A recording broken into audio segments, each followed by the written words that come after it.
वो मौलाना साद अभी BJP join कर ले, देशभक्त हो जाएगा। वो नहीं तो कोरोना फैला रहा। प्रधानमंत्री पद पर रहने लायक व्यक्ति नहीं है। प्रधानमंत्री सठिया गए हैं। भारत का प्रधानमंत्री पागल मूर्ख। अब ब्राह्मण भी इनकी नजर में वो है जो बीजेपी का समर्थक हो, राष्ट्रभक्त भी वो है जो बीजेपी का समर्थक हो।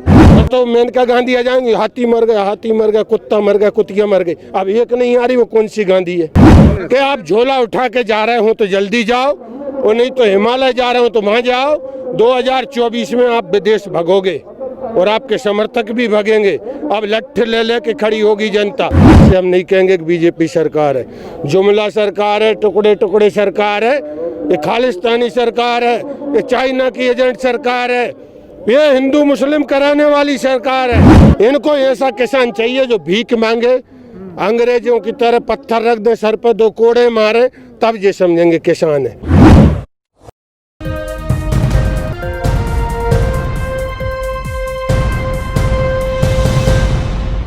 46वां दिन हो गया है किसान आंदोलन को। लगातार तस्वीरें हम आपको दिखा रहे हैं। इस वक्त भी मैं किसानों के बीच मौजूद हूँ फिर से एक बार बात करने के लिए। मेरे साथ एक पंडित जी भी जुड़े हुए हैं बात करने के लिए। सर, क्या कहना चाहेंगे? आंदोलन का समर्थन करने आए हैं आप, उन लोगों को क्या कहना चाहेंगे जो कहते हैं कि ये नकली किसान है? नहीं, हम आंदोलन का समर्थन तो कर ही रहे हैं, पूरा भारत कर रहा है, लेकिन कई जगह ये दबा रहे हैं आवाजें, यूपी एमपी में और जगह, और नकली किसान और नकली संगठन ले आते हैं थोड़े बहुत दिन काज, और जो दलाल हैं वो जाते हैं। जो ईमानदार सच्चे देशभक्त अच्छे लोग हैं वो यहाँ हैं। अब इन्हें जो कह रहे हैं खालिस्तानी है, पाकिस्तानी है, चाइना का माल है, फलाना है, ढिकाना है।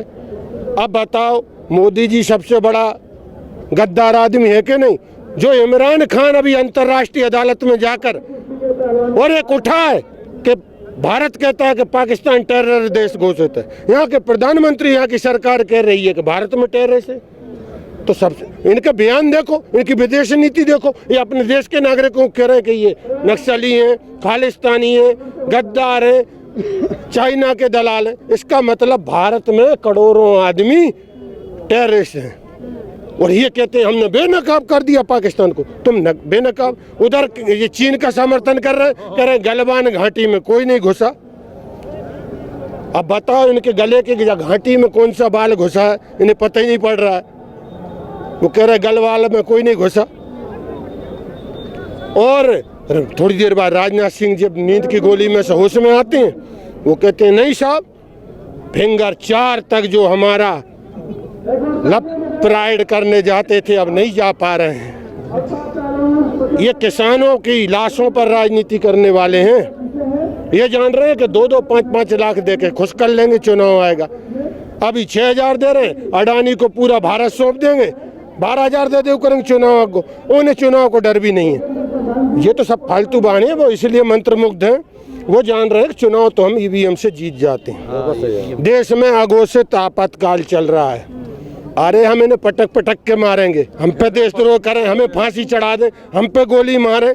ये गद्दार हैं, जो देश के साथ गद्दारी करेगा, गरीब जनताओं के इन गुलाब के फूल जैसी गुड़ियाओं के लिए गद्दारी करेगा, ऐसे लोगों को हम मारेंगे। अच्छा, सुप्रीम कोर्ट में भी मामला चला गया, 11 को सुनवाई। सुप्रीम कोर्ट के बारे में ये कहते थे पहले कि सुप्रीम कोर्ट है ही नहीं है। जब मनमोहन की सरकार थी उनसे कहते थे मनमोहन है, ये बेरुपया है। हमारा दुर्भाग्य साहब, वो मौन थे कम से कम। ये कहते हैं इस बिल का जब कांग्रेस ला रही थी ये विरोध कर रहे थे। आधार कार्ड जब आया, मोदी जी कौन कौन सी बात पे भरोसा करें। आधार कार्ड आया जब कह रहे थे हमारी प्राइवेसी भंग हो जाएगी, हमारी यशोदा बहन का पता लग जाएगा, आधार कार्ड नहीं बनवाएंगे। और बाद में आधार आ गया। अब ये कहते हैं ऑनलाइन ट्रांजैक्शन हो रहा है, फलाना हो रहा है। ये कहते हैं चाइना का ऐप खत्म कर दो, वो सामान पूरा चाइना से लेके आते हैं। गाजियाबाद में चाइना कंपनी को ठेका देते हैं। देश इतने काम नहीं कर रहे हैं। प्रधानमंत्री पद पर रहने लायक व्यक्ति नहीं है। प्रधानमंत्री सठिया गए हैं। भारत का प्रधानमंत्री पागल मूर्ख। एक बात तो बता दो, ये कहते हैं ये किसान नहीं है सूट मूट वाले। प्रधानमंत्री लाल बहादुर शास्त्री अपने सूजी डोरा से ऐसी धोती पहन गए थे जैसी हम पहने, वो भी 3 जगह से फटी थी। उनकी पत्नी ने कहा मैं सींदूं, बोले नहीं मैं, बोले कम से कम एक धोती तो ले लो। प्रधानमंत्री ऐसे होते हैं। यहाँ ऐसा थोड़ी होता कि पेप्सी बट रही है तो एक ही आदमी पूरी ले जाए, लंगर चल रहा है तो सब अपने घर में उठा ले जाए, सब बराबर लेते हैं। इसको कहते हैं मुखिया, समान वितरण हो। ये तो मुखिया नहीं है, ये सुरसा है सरकार। नहीं तो तुम कोई एक व्यक्ति का नाम समझो, क्योंकि ये सुरसा है और ये तो मुंह फाड़े है, आ जाओ आ जाओ। अब इसमें हनुमान जी घुस गए छोटे से बन के, इन्हें अभी पता नहीं है। अब वो अंदर जाके इनका पेट फटेगा, विस्फोट होना बहुत बड़ा। सरकार क्यों नहीं सुन रही? सरकार तक ये बात क्यों नहीं पहुंच रही कि आप लोगों को कानून पसंद नहीं है, आप लोगों के हित में नहीं है? अरे उन्हें नशा करने से ही फुर्सत नहीं है, महंगी महंगी वाइन पीते हैं। एक बात बताओ, तो देश का टैक्स जा रहा है, संसद भवन में होटलों में खाना खाते हैं फ्री, हवाई यात्रा इनके बाप की है फ्री करते हैं, विदेश यात्रा फ्री करते हैं। अब मैं पूछता सुषमा स्वराज से, बताओ 2014 से 19 तक कितनी यात्रा करी मोदी जी ने, बेचारी ऊपर गई। मनोहर पर्रिकर जी से पूछता, राफेल का कच्छु बात बताओ जो राहुल गांधी कान में कही या मेरे कान में कह दो, वो ऊपर गए। ये सबूत मिटाने वाली सरकार है।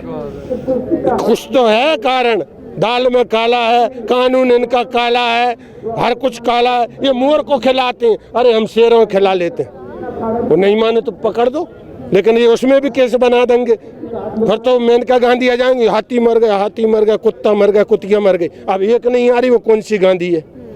वाह, इनका दिल है कि पत्थर है? मेनका गांधी जी कहती हैं ह्यूमन राइट, वो बहुत नरम दिल है मेनका गांधी। संजय गांधी स्वर्गीय की पत्नी, अब इनका दिल नहीं पसीज रहा है। किसान मर गए 70 से ज़्यादा, अभी 700 किसान और मरेंगे। 7 लाख मर जाएं, 7 करोड़ मर जाएं और पूरा भारत देश मर जाए, लेकिन गद्दारों को मार के जाएंगे। अब किसे गद्दार कह रहे हैं? सरकार तो अपने आप को सरकार ही तो गद्दार है, सरकार ही चाइना की दलाल है, सरकार ही पाकिस्तान की दलाल है। ये सब इनके हथगंडा है। लोगों कुछ मूर्ख भक्तों खुश हो जाते, कोई जाने समझे कि ईवीएम में गड़बड़ी करी, कहना बस पाकिस्तान बुराई करी, जीत गए, ध्रुवीकरण हो गया। असदुद्दीन ओवैसी को जो पैसे दे के बोलते हैं दाओ गाली दो हिंदू को, फिर उधर क्या कह देते हैं 80% हैदराबाद बन जाएगा। भाई और बहनों, अगर 2000 इसमें बटन नहीं दबा तो वहाँ करंट लग जाएगा शाहीन बाग में। इनके ये मुद्दा है, इन्हें देश से मतलब नहीं, ना जाने इन्हें कितने कितने करंट लगते। यही मुद्दों से लेकिन जीत जाती है फिर बीजेपी। अरे बेईमानी, दुर्योधन जीता था कि नहीं शकुनी मामा के साथ मिलके? पांडव हारे थे, 14 वर्ष वनवास काटा था, सड़कों पे पड़े रहे थे, घास फूस पत्ता खाए था। हम बिरयानी खा रहे हैं, वो इनके पेट में गड़ रही है जाके। इनको ऐसा किसान चाहिए जो भीख मांगे, अंग्रेजों की तरह पत्थर रख दे सर पे, 2 कोड़े मारे, तब ये समझेंगे किसान है। और इनकी औलादें हिंदू राष्ट्र बनाएंगे, विदेशों में हार्वर्ड में पढ़ाने जाते हैं, इधर हार्डवर्क में पढ़ के आए हैं। ये सब ये हार्ड वर्क करते हैं, इनसे एक भी मंत्री डिबेट कर ले यहाँ के, इनकी पतलून गीली हो जाएगी। प्रधानमंत्री कहते हैं कि मैं आदमी उसकी बात क्यों करती हो? लेकिन देश के प्रधानमंत्री हाँ सही है बात। हाँ, बार बार प्रधानमंत्री पद की इज्जत करते हैं, सुप्रीम कोर्ट की इज्जत करते हैं, लेकिन लिखा तो है पार्ले जी, लिखा तो है गुरु गुटका, और कहीं उसमें कैंसर की दवाई भरी हो तो 1 रुपया में बिक रहा गुरु। ऐसे प्रधानमंत्री हैं जी, ऐसे तो अब हम एक गुटका बनवाएंगे, उस पर लिखू करेंगे प्रधानमंत्री गुटका। जब गुरु छाप गुटका चल सकता है देश में, राजश्री चल सकता है, हाँ, तो किसान मंत्री गुटका लिखेंगे, कृषि मंत्री गुटका लिखेंगे, एक स्मृति गुटका लिखेंगे, जिससे खाने से स्मृति आ जाए। जो होश में नहीं है अभी किसान है कहाँ? बाबा रामदेव भी लगातार कह रहे हैं। बाबा रामदेव, अब मैं आपके हाथ जोड़ रहा हूँ, आप एक महिला नहीं, मैं उनकी एक्टिंग करता, वो ऐसे ऐसे करते हैं, ऐसे ऐसे उनका घी निकल आता है, ऑनलाइन बिकता है। जिसके घर में 10 भैंसे हैं, वो अपने गांव में घी सप्लाई नहीं कर पा रहा। गांव वाले कहते हैं भैया खाने लायक है, बच्चों को मेहमान आते हो, पंडित जी जाते हैं उन लाके। अब ब्राह्मण भी इनकी नजर में वो है जो बीजेपी का समर्थक हो, राष्ट्रभक्त भी वो है जो बीजेपी का समर्थक हो। अरे ब्राह्मण का मतलब जानते हैं जी? ब्रह्म जाने थी भवेद ब्राह्मण, जिसने अपने 6 शत्रुओं का नष्ट कर। मैं तो कुरान भी पढ़ता हूँ, कोई पोंगा पंडित हूँ, वेद पुराण शास्त्र हिमालय। मोदी जी कहते हैं गए कब गए? मैं तो हिमालय भी रह के आया हूँ, गौरीकुंड से 800 किलोमीटर ऊपर। मोदी जी कहते हैं हमने बहुत बड़ा काम करा देश के लिए, पत्नी छोड़ दे। अरे भैया हम भी अकेले हैं, अब हम देश में लड़ाई करेंगे कि हम आत्मनिर्भर भारत पार्टी बनाएंगे 2023-24 में, हमें भी वोट दो। नहीं परशुराम नहीं, हम तो आत्मनिर्भर। असली झोली छाप फकीर और 50 लाख के सूट बूट चश्मा जाकट पहनने वाले फकीर में चुनाव करे जनता। कि असली फकीर है कौन? जो कहते मैं फकीर हूँ, झोला उठा के चला जाऊंगा। हम एयरपोर्ट रोकेंगे, इनके दलालों में भेज दे पहले। अब ये सोच रहे हैं देश कहीं ज्यादा अराजक फैला तो हम भगेंगे विदेश। अच्छा हिंदू राष्ट्र में आप बताओ, ट्रैक्टर खरीदो उसके कागज काहे में आते हैं? सर्विस बुक ले गाड़ी की इंग्लिश में, जी कहते हैं हम हिंदू राष्ट्र बनाएंगे। पहले दादा तुम हिंदी में कागज ले, एक 500 रुपया का मोबाइल ले लो, बाकी कागज भी हमें पल्ले ही नहीं पड़े, काले खोजो हमें। ग्रीन कार्ड बनवाते हैं हाँ, हर चीज इंग्लिश में, हर ऑफिस में काम इंग्लिश में। और इनके माँ के जाए, गऊ के जाए, कुत्तियों को चूमा लेते हैं इनकी लड़कियां छाती बैठा के, वो मोड़ी हैं, सेल्फी खिंचवाते, टुम्मी टुम्मी। नाम भी इनके ऐसे ही धराते, अच्छे नाम थोड़ी धरा रहे हैं, कुत्ता कुत्ती इनके नाम धर के आ रहे हैं। अच्छा गौ माता की जय हो, योगी जी कहते हैं गौ माता की जय हो। गाय हमारी माता कहते हैं, वो ठीक है, सबकी माँ है। गाय के नाम पे राजनीति, बैल के नाम पे राजनीति, ये सब चीज़ों पर राजनीति करते हैं। केवल इन्हें किसी से मतलब नहीं, इन्हें पैसा और अय्याशी से मतलब है। स्मृति ईरानी फेल हो जाते तो भी डिमोशन की जगह प्रमोशन हो जाता, उसे मंत्री बना दिया था। ये कुछ तो कनेक्शन है। ये तो भाई पूरे शब्द, ये रिश्ता क्या क्या लाता है? पूरे शब्द निकाल है कि नहीं निकाल? मीडिया से पूछो जरा, पूरे शब्द निकाल है कि नहीं? उनके ठेकेदार तुम हो का? भाई उन्हें क्या करना वो जाने, मुझे चिल्लाना, मैं चिल्ला रहा हूँ। हाँ जी, खालिस्तानी कह रहे हैं तो हमसे पागल के हो, मजनू के हो, दीवाना के हो, आवारा के हो। अरे असली देशभक्त हैं, भगत सिंह की संतान है। मैं देश नहीं बिकने दूंगा मोदी जी, ये असली फकीर हैं। अच्छा बोरे में भी कहा 20,000 को लड्डू, करोड़ को, आज तक पता नहीं वो गाँव का। तो वो बोरों में भरा के आओ तो लाल कपड़ा में लपेट के लाई थी, वो हमारी वो कौन है? उन्हें पहले रक्षा मंत्री बना दी थी, निर्मला सीतारमन। पहले तो कोई अच्छा सा कंडीशनर लेकर उनका जो निर्मलापन है उसको और निर्मल कर ले, उज्ज्वला कर ले। हाँ, अगर इनके दिल में मेल नहीं होता, दिल में सफाई नहीं होती, तो जैसे क्या देखना है जोर कितना बाजू कातिल में है, सरफरोशी की तमन्ना अब हमारे दिल में है। अच्छा सरकार क्या लग रहा है आपको, सरकार क्यों नहीं मान रही? सरकार जूतों से मानेगी, कहीं बिल्कुल हाथों के जैसे देव की वैसी पूजा। सरकार जान रही है धीरज बंद है भारत की। भारत एक बहुत बड़ा प्रजातांत्रिक देश है और यहाँ की जनता आस्थावान है, धार्मिक है, इसका ये उपयोग कर रहे हैं शोषण। अब जनता हनुमान जी बनेगी, भगत सिंह बनेगी, क्रांतिकारी बनेगी। अब टुकड़े टुकड़े गैंग कहती हैं, टुकड़े टुकड़े गैंग वाले, अरे टुकड़े टुकड़े तो सरकार होएगी यही। देख रहे हैं इनके हंसुए नहीं पूछेंगे, ये टुकड़े टुकड़े सरकार है। आज से हम नहीं कहेंगे कि बीजेपी सरकार है, जुमला सरकार है, टुकड़े टुकड़े सरकार है, ये खालिस्तानी सरकार है, ये चाइना की एजेंट सरकार है, ये हिंदू मुस्लिम कराने वाली सरकार है, ये जातियों में मारती, धर्म में मारती है।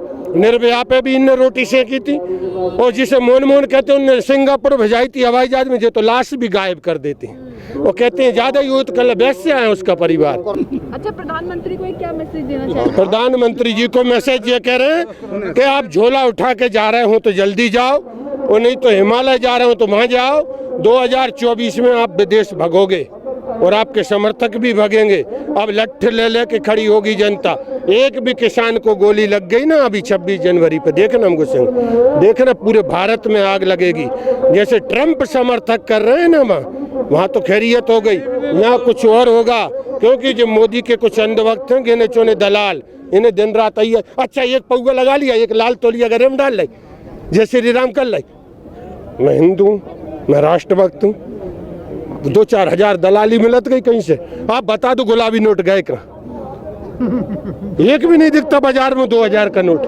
क्योंकि सूटकेस में 100-100 के 500-500 के धरेंगे तो 50 सूटकेस रखने पड़ेंगे। ये तो इन्हें भी पता होगा सर। वो 2-2 हजार के नोट मंत्री ने खरीदने के काम में आते हैं, 35-35 करोड़ में।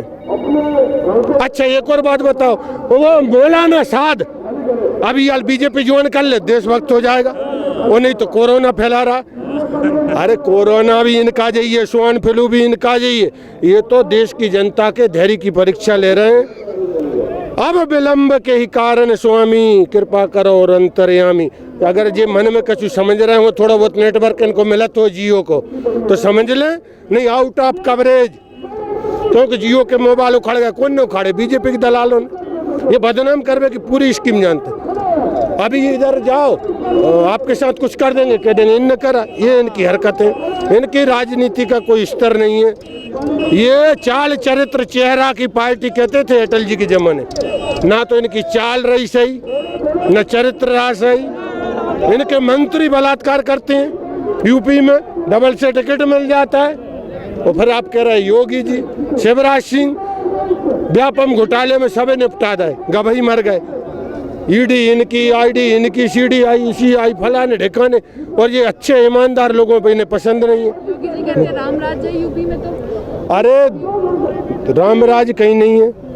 राम राज का अर्थ होता है सब सुखी रहे। वेद पुराण शास्त्रों के अनुसार नीति पूर्वक जो जीवन यापन करें उसे राम राज कहते हैं। राम राज में किसी को कष्ट नहीं होता, देहिक देविक भौतिक। जहाँ तो कोरोना आ गया, अच्छा जी नेता जब आते हैं वो छुट्टी पे चला जाता है, प्रधानमंत्री जी बिहार जा रहे हो आप, कोरोना खत्म, बोले मैं जब तक एमपी में जा रहा हूँ। फिर जब एमपी में जी आते हैं, कमलनाथ की सरकार गिरती है, शिवराज सरकार बनती है, कोरोना कहता भाई साहब यहाँ से भी जाना पड़े, बोले आप हैदराबाद चले जाओ। तो हैदराबाद चला जाता कोरोना। क्योंकि ट्रांजेक्ट हो रहा है ना आजकल, वो कौन सा ई पेमेंट, तो कोरोना को भेजा देते हैं जी।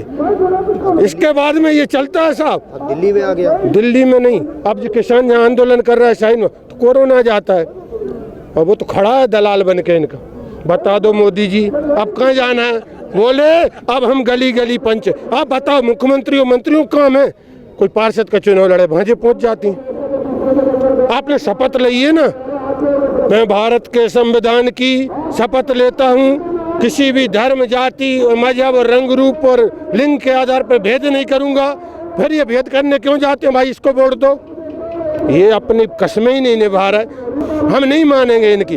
अब ये हमें चूतिया बनाना चाह रहे हैं, ये पागल बनाना चाह रहे हैं। ये क्या कहते हैं 2 साल लागू करवा के देख लो। अरे भेड़ों के बीच में जो पहुंच जाते हैं और भेड़ों से कहते हैं फरवरी में भयंकर बर्फबारी होगी, सर्दी पड़ेगी, हमारी पार्टी को वोट दो। सारी भेड़ें कहने लगी अच्छी बात है, फिर आप हमें क्या दोगे? बोले 2-2 कंबल देंगे। सारी भेड़ें इकट्ठी हो गई इनके जुमलों में आके, 15-15 लाख मिलेंगे, 2 करोड़ नौकरी। तुमने भी सोचा आज मैं स्टैंडर्ड थोड़ी खड़ी होती। मोदी जी आ गए, अच्छे दिन आएंगे। अभी अच्छे दिनों कोई पता नहीं है, इतने अच्छे आ गए कि अब हम खड़े हैं। हाँ, हमारी माँ बीमार पड़ी है साइट का पैर में, हम ये खड़े हैं क्यों? हमारे खून सहन ही नहीं कर पा रहा। देख रहे हैं किसानों पे लाठी चार्ज कर रहे हैं, मार रहे हैं। अब हमारे मारे गोली। अब ये वहाँ से कहते हैं साहब वो कोरोना फैल रहा है। आप जो बताओ कोरोना है कहाँ? दिल्ली में मास्क नहीं, दिल्ली मिल्ली में नहीं, मंत्री इनके पास है कोरोना। वो तो जनता के बंधवा देना, उसका ये तो एक जिंद मिल गया इन्हें, जिंद खुल जा सिम सिम, बस बागाई हाल है। कोरोना जा, कोरोना में भी कमाई कर रहे हैं ये। अच्छा प्राइवेट अस्पतालों से कितना फायदा हुआ? मैं किसानों को कह रहा हूँ भारत के, आप देखा ना और मोदी जी को प्राइवेट अस्पताल आए, लाशों पे भी 1.5 लाख वसूल लेते हैं। प्राइवेट स्कूल आए जो 10 रुपये सालाना फीस, अगर वो भी नहीं है तो मास्टर कहते तो तनख्वाह मिल रही मैं भर दूँ, कोई गरीब है। वो कलेक्टर एसपी मंत्री बन जाते थे पढ़े लिख के। प्राइवेट बसें आई, सरकारी बस खत्म, गरीब है कहीं 10 रुपया कम पड़ जाए किराए में तो वहीं उतर जाएगा। हाँ, प्राइवेट में कौन सा फायदा हो रहा है इन्हें? वो जितने लोगों ने बनाई थी सब बेचना शुरू। अटल जी ने 7 कंपनी बनाई थी, 5 बेच गए थे और ये बेचना शुरू। नरसिंह राव ने बनाई, धारा 370 का पूरा फार्मूला बना के पोखरण कांड का ये नरसिंह राव लाए थे। मस्जिद नरसिंह राव ने कहीं गिरा दो, यूपी के मुसलमान जो चाल समझ गए उनने कांग्रेस को बहिष्कार कर दो। असली तो राजीव गांधी ने तारे खुलवाए। ये तो हर कोई की चीज ले ले। अभी 24 में आके जो किसानों की लाशों पे वोट मांग लेंगे, कह देंगे वो तो फलाना था, उसने कहा था, उसने बयान। हम दे ही नहीं रहे, मोदी जी कुछ बोलते ही नहीं। मोदी जी बयान थोड़ी देते हैं। मरकज वाले जब फैला रहे थे तब मोदी जी बयान नहीं दे रहे, इनके भगत बयान दे रहे थे। अभी किसानों को ये भी कह देंगे, मैंने कब कहा था किसान आतंकवादी हैं? वो तो हमारे बुजुर्ग जी ने कहा था। कहा कि बेहुदे आदमी हैं। ये पंडित जी जुड़े हुए थे मेरे साथ बात करने के लिए, किसानों के समर्थन में आए हैं। ये उन लोगों के मुंह पर एक बहुत बड़ा तमाचा है जो कहते हैं यहाँ आतंकवादी बैठे हैं, खालिस्तानी बैठे हैं या देश विरोधी बैठे हैं। लगातार देश के कोने से हर वो आदमी आ रहा है जिसको आना चाहिए, लेकिन सरकार जो है वो बात सुनने में विफल हो रही है बार बार। गाजीपुर बॉर्डर से न्यूज़ मैक्स के लिए कैमरामैन फैज हुसैन के साथ मुनमुन। सभी अहम खबरों के लिए न्यूज़ MX को सब्सक्राइब करें, साथ ही बेल आइकॉन को जरूर दबाएं। लाइक, शेयर, कमेंट करना ना भूलें।